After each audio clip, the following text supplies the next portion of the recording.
కాళేశ్వరంపై విమర్శ వేడి కొనసాగుతుండగానే ఇప్పుడు ఆర్డీఎస్ స్కీమ్ తెరపైకి వచ్చింది. ఉమ్మడి పాలమూరు బీఆర్ఎస్ నేతలు కర్ణాటకలోని ఆర్డీఎస్ ను సందర్శించి కాంగ్రెస్ టార్గెట్ గా విమర్శలు గుప్పించారు. పాలమూరు పూర్తిగా ఎండబెడుతున్నారని మండిపడ్డారు. దీనికి మంత్రి వాకిటి నుంచి కౌంటర్ ఘాటుగానే వచ్చింది. కర్ణాటకలోని ఆర్డీఎస్ ఎత్తిపోతల ప్రాజెక్టును సందర్శించారు ఉమ్మడి మహబూబ్ నగర్ జిల్లా నేతలు. నిర్మాణంలో ఉన్న Karnataka కురుడి lift, AP right canal ప్రాంతాన్ని పరిశీలించారు. మాజీ మంత్రులు శ్రీనివాస్ గౌడ్, లక్ష్మారెడ్డి ప్రాజెక్టుకు రెండు వైపులా ఉన్న కాల్వలను పరిశీలించారు. తుంగభద్ర నదిపై ఉన్న ఆర్డీఎస్ ను పూర్తిగా తెలంగాణ డబ్బులతోనే కట్టారని, ఇప్పుడు దానిపై కురుడి లిఫ్ట్ కట్టడం ద్వారా పూర్తిగా అన్యాయం జరుగుతోందన్నారు బీఆర్ఎస్ నేతలు.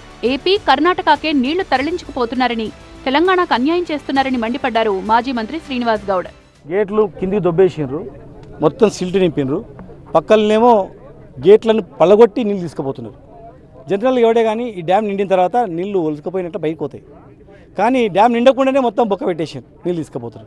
పైన ఈడి వరకు నీళ్ళు రాకుండా ఆ పైనే జస్ట్ యూజుడు ఇది ఆర్డీఎస్ పక్కన క్రూడ్ లిఫ్ట్కి పని స్టార్ట్ అయింది. మొత్తం తెలంగాణను మా పాలమూరు బొందబెట్టే కరెక్ట్గా వస్తుంది. 3 ఏళ్లలో ఆగం చేసి పడేసింది ఇదంతా. ఖచ్చితంగా దీన్ని అడ్డుకొని తీరుతాం. దీనివల్ల అన్ని రాష్ట్రాల మధ్యలో జీవితాంతం కొట్లాడుకునే పరిస్థితి వస్తుంది. కొడంగల్ లిఫ్ట్ కు అనుమతులు రప్పించుకోవడం కోసం ఆర్డీఎస్ ను పూర్తిగా గాలి కొదిలేశారని మండిపడ్డారు మాజీ మంత్రి లక్ష్మారెడ్డి.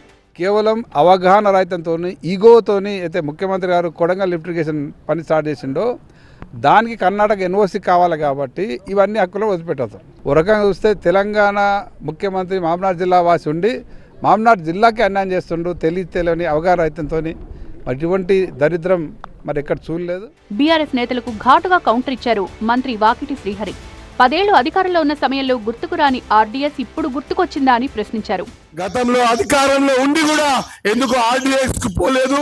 గతంలో అధికారం ఉండి 9.5 సంవత్సరాలు మీరే ఉంటారు కదా, ఎందుకు పాలమూరు రంగారెడ్డి కంప్లీట్ చేయలేదు? ఆ రోజు మీకు ఇవన్నీ ఏం గుర్తు రాలే?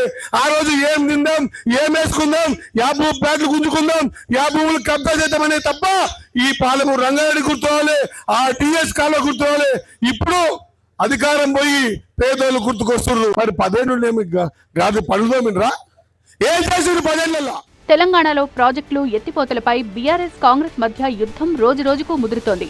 కాళేశ్వరం నుంచి ఆర్డీఎస్ వరకు బీఆర్ఎస్ విమర్శలు చేస్తుంటే కాంగ్రెస్ గట్టిగానే జవాబిస్తోంది.